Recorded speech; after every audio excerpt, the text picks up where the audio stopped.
है कि मुल्क में सैलाब के बाद अब ये लग रहा है कि पाकिस्तान में सैलाब अपने साथ ए कैटेगरी के क्रिकेटर भी बहा कर ले गया है। जहां तक मैंने पढ़ा है, कभी ऐसा नहीं हुआ कि किसी बोर्ड ने कोई सेंट्रल कॉन्ट्रैक्ट अनाउंस किया हो और वहां पर ए कैटेगरी का क्रिकेटर ही ना हो। एक हैरत की बात है, मैं जब से क्रिकेट कवर कर रहा हूं, जब से कैटेगरीज देख रहा हूं कि ए कैटेगरी के काबिल कोई भी नहीं है खिलाड़ी। इसका मतलब यह है कि पाकिस्तान क्रिकेट जवाल की तरफ गामजन है। यही तो मैं समझना चाह रहा हूं आपसे। मुझे लग रहा है कि ये सेंट्रल कॉन्ट्रैक्ट ना इन प्लेयरों के साथ डिसरिस्पेक्ट है इनकी, जिस कैटेगरी में रखा है और इन्होंने परफॉर्मेंस की हुई है, खेले हैं, ठीक है। आप एक कैटेगरी कैसे खत्म कर सकते हैं? आप रखे जरूर, मेरा मानना है कि आप रखे कैटेगरी में, अनाउंस करें, पैसे कम कर दें, कट कर दें थोड़ा सा। परफॉर्मेंस नहीं है ना, 8वें नंबर पर टीम चली गई है, 9वें नंबर पर टीम चली गई है, आप कट करें। आप कैटेगरी खत्म करनी वो मेरी समझ से बाहर है। जो हमारे बेस्ट प्लेयर हैं उनको आप नीचे लेके आए हैं। ये कैटेगरी तो अपनी जगह मौजूद है मगर उसमें कोई क्रिकेटर ही मौजूद नहीं है। वनडे टीम के मौजूदा कप्तान मोहम्मद रिजवान और साबिक कप्तान बाबर आजम को ए कैटेगरी से निकाल दिया गया है और उन्हें अब बी कैटेगरी में जगह दे दी गई है, जबकि फास्ट बॉलर शाहीन आफरीदी को गुज़िश्ता बरस ही ए कैटेगरी से बी कैटेगरी में रख दिया गया था। तनज़ुली की बात हो ही रही है तो इस साल नसीम शाह बी से सी कैटेगरी में आ गए हैं।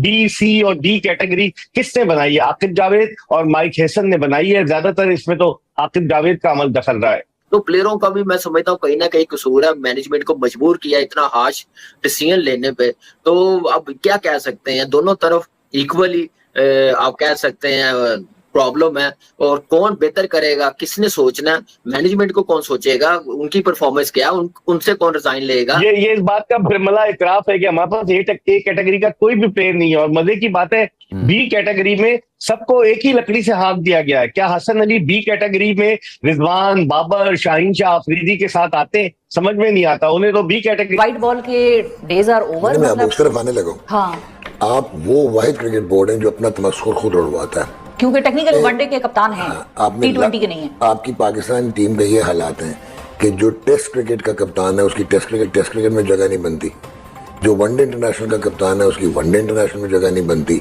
जो T20 का कप्तान है वो कम्प्लीटली में रखा गया। तो ये ज्यादती है बाबर के साथ, रिजवान के साथ, शाहीन के साथ।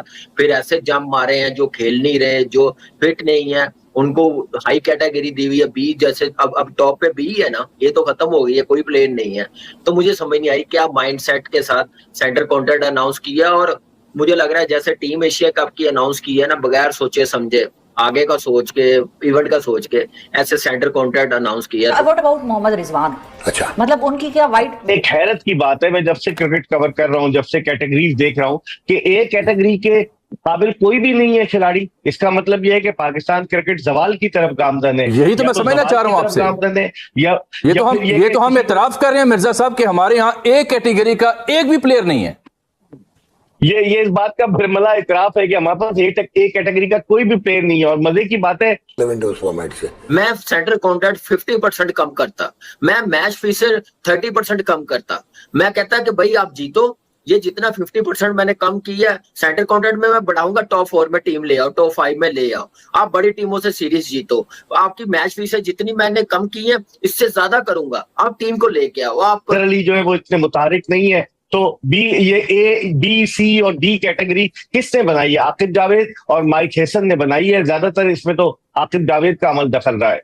मुझे लग रहा है कि ये सेंटर कॉन्ट्रैक्ट ना इन प्लेयरों के साथ डिसरिस्पेक्ट है इनकी, जिस कैटेगरी में रखा है और इन्होंने परफॉर्मेंस की हुई है, खेले हैं, ठीक है। आप एक कैटेगरी कैसे खत्म कर सकते हैं? आप रखे जरूर, मेरा मानना है कि आप रखे कैटेगरी में, अनाउंस करें। बी कैटेगरी में सबको एक ही लकड़ी से हाँक दिया गया है। क्या हसन अली बी कैटेगरी में रिजवान, बाबर, शाहीन शाह अफरीदी के साथ आते हैं? समझ में नहीं आता। उन्हें तो बी कैटेगरी में रखा गया है। तो ये जो क्राइटेरिया इन्होंने मुंतखब किया है, किसने बनाया है? सिलेक्शन कमेटी का। मैं अजमल इस्लामी साहब आपके प्रोग्राम में पहले भी जिक्र कर चुका हूं कि अलीम डार अंपायर है, उनका इतना तजुर्बा नहीं है। असद शफीक जो है वो बिल्कुल खामोश रहते हैं। क्या माइंडसेट के साथ सेंटर कॉन्ट्रैक्ट अनाउंस किया। और मुझे लग रहा है जैसे टीम एशिया कप की अनाउंस की है ना, बगैर सोचे समझे, आगे का सोच के, इवेंट का सोच के, ऐसे सेंटर कॉन्ट्रैक्ट अनाउंस किया। तो मेरे ख्याल से ये प्लेयरों को टॉप कैटेगरी देनी चाहिए थे 4-5। और बी में जैसे शादाब कम बैक किया, कोई इतनी बड़ी परफॉर्मेंस नहीं है, बी में रखा। हसन अली आया,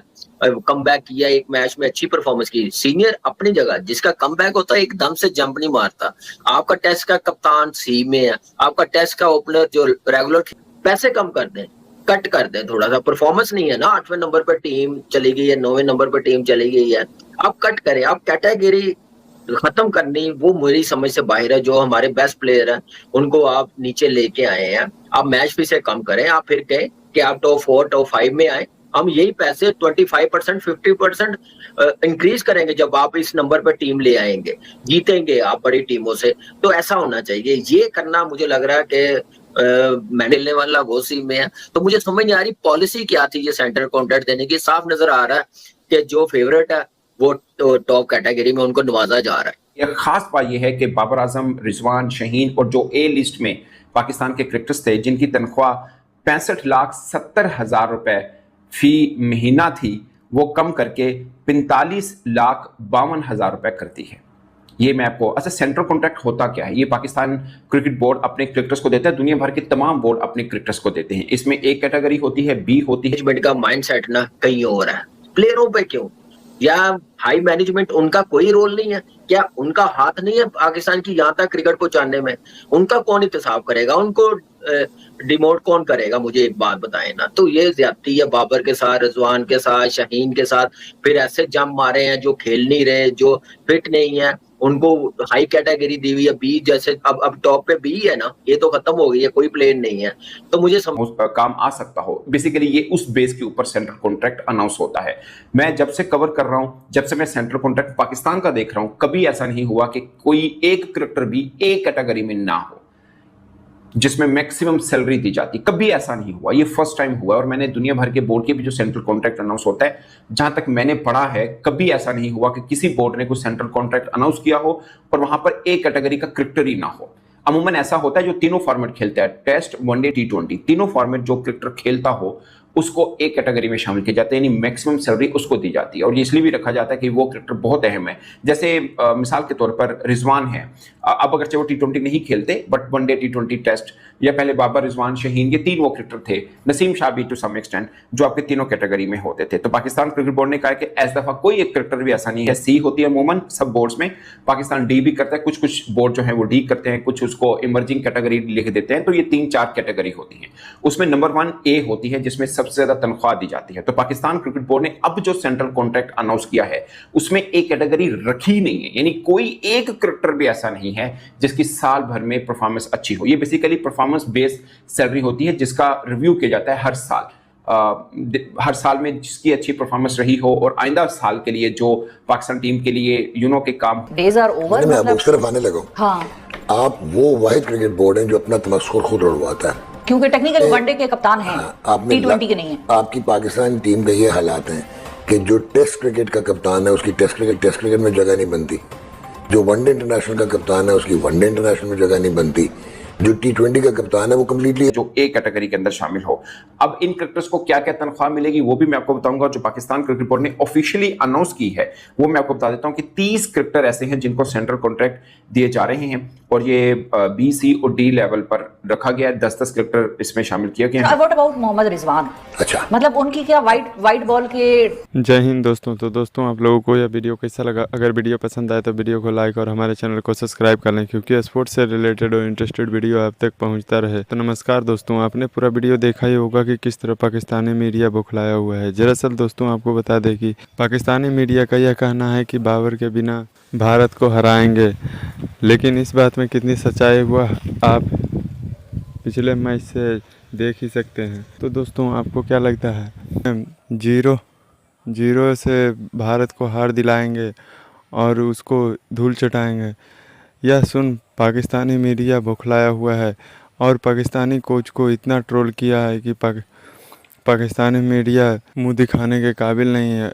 दरअसल दोस्तों आपको बता दें कि एशिया कप में खेलने वाले प्लेयर जितने भी हैं उनको पाकिस्तानी कोच ने कहा है कि उनको बहुत बुरी तरीक़ा से हराएंगे, लेकिन इस बात में कितनी सच्चाई है वह आप इस वीडियो में देख ही सकते हैं। दरअसल दोस्तों आपको बता दें कि पाकिस्तानी कोच को यह देख दिमाग ख़राब हो चुका है, क्योंकि वेस्ट इंडीज़ ने पाकिस्तानों को इतनी बुरी तरीके से मात दी है कि पाकिस्तानी की हार हजम नहीं हो रही और उन लोगों का दिमाग ख़राब हो चुका है।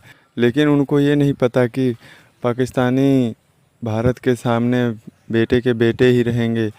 और जहाँ तक बाबर की बात किया जाए तो बाबर भी बहुत दिनों से कोई भी मैच में परफॉर्मेंस नहीं दिखा पा रहे हैं। इस पर भी पाकिस्तानी मीडिया का ट्रोल जारी